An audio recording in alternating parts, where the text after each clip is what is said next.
Olá, neste vídeo nós vamos ver um pouco sobre gráficos de dispersão utilizando Matplotlib. Um gráfico de dispersão em Python é conhecido, ou em inglês na verdade é conhecido como um scatterplot. Aqui nós temos alguns dados sobre Covid-19 em João Pessoa, né? Nós temos aqui uma quantidade de casos, né? Casos JP, e quantidade de mortes, né? Deaths JP. Eu criei aqui uma figura com a variável PLT, que é do PyPlot, né? Que é a variável do PyPlot, utilizando apenas um subplot, que é representado aqui como uma linha e uma coluna. Isso retorna para a gente uma figura e os eixos. Agora, para criar esse gráfico de dispersão, nós colocamos nesse eixo, né, x.scatter, que é a função de plotagem do gráfico de dispersão, e as variáveis. A variável de caso JP, na verdade não é a variável, né? É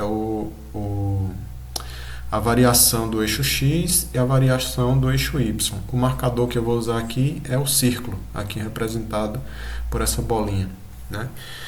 Observe que o gráfico de dispersão ele vai mostrar como as variáveis se relacionam.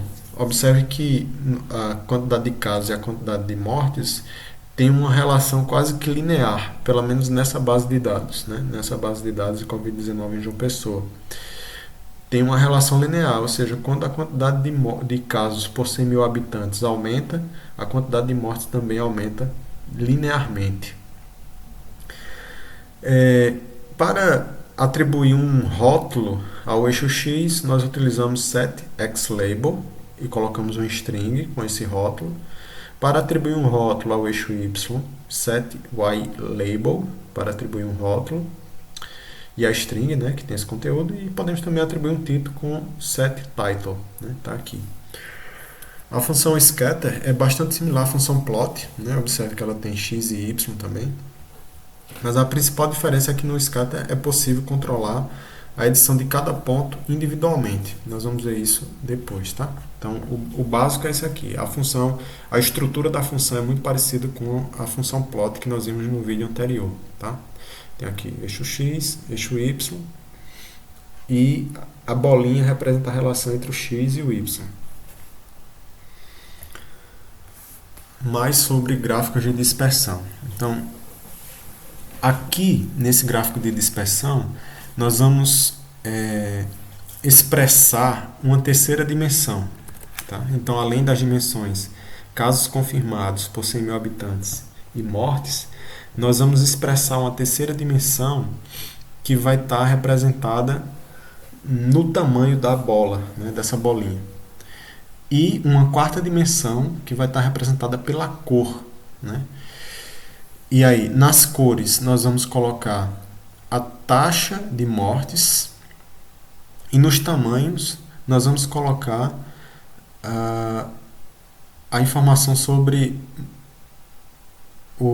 a quantidade confirmada disponível por 100 mil habitantes.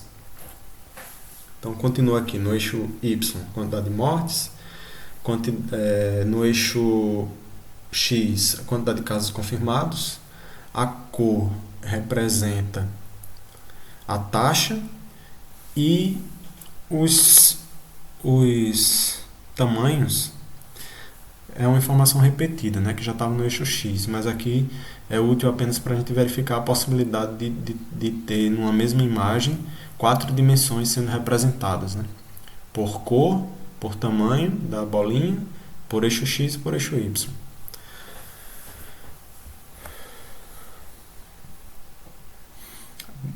Para ter a variação para a gente saber o que é que está ocorrendo aqui nessa variação de cor, nós colocamos essa variável CMap para fazer o mapeamento das cores, né?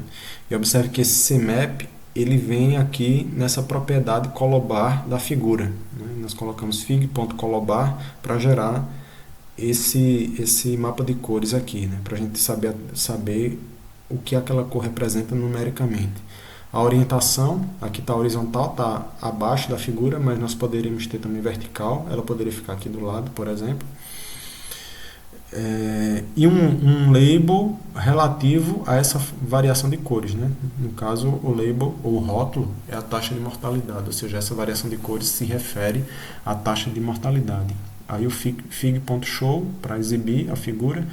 E aqui esse normalize é para os valores de cores ficarem entre 0 e 1, né? Que aqui é o valor mínimo e o valor máximo, para normalizar os valores de cores entre 0 e 1. Aqui esse W representa que as informações estão agrupadas semanalmente, tá? Então, se aqui a gente tem de 0 a 10, isso é de 0 a 10 semanas, né? São as 10 primeiras semanas.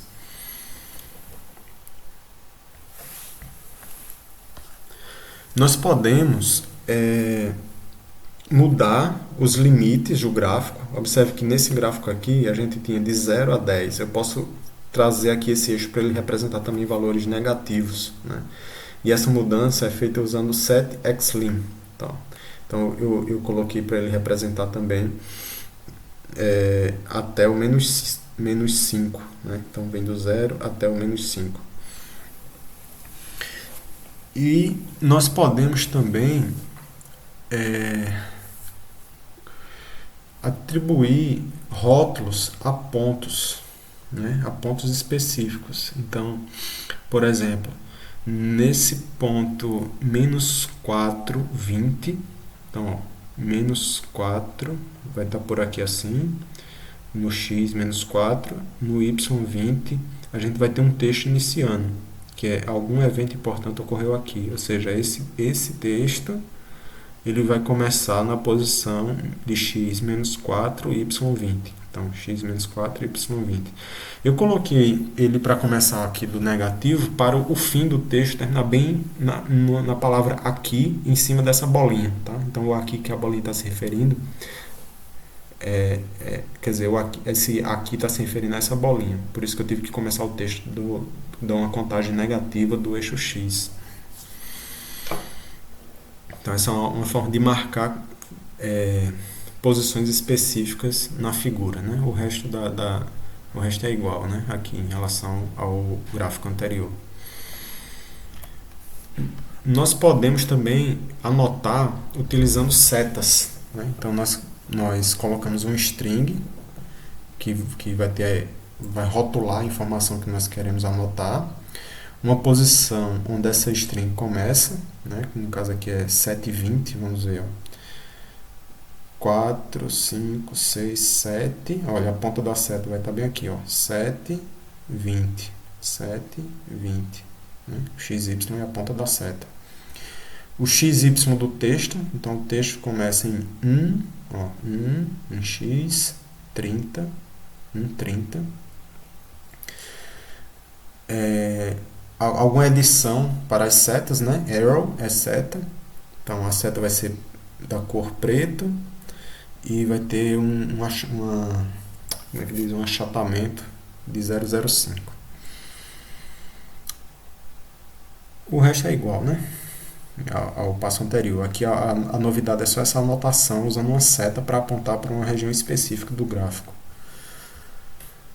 utilizando esse annotate. No próximo vídeo nós vamos ver gráficos de barras.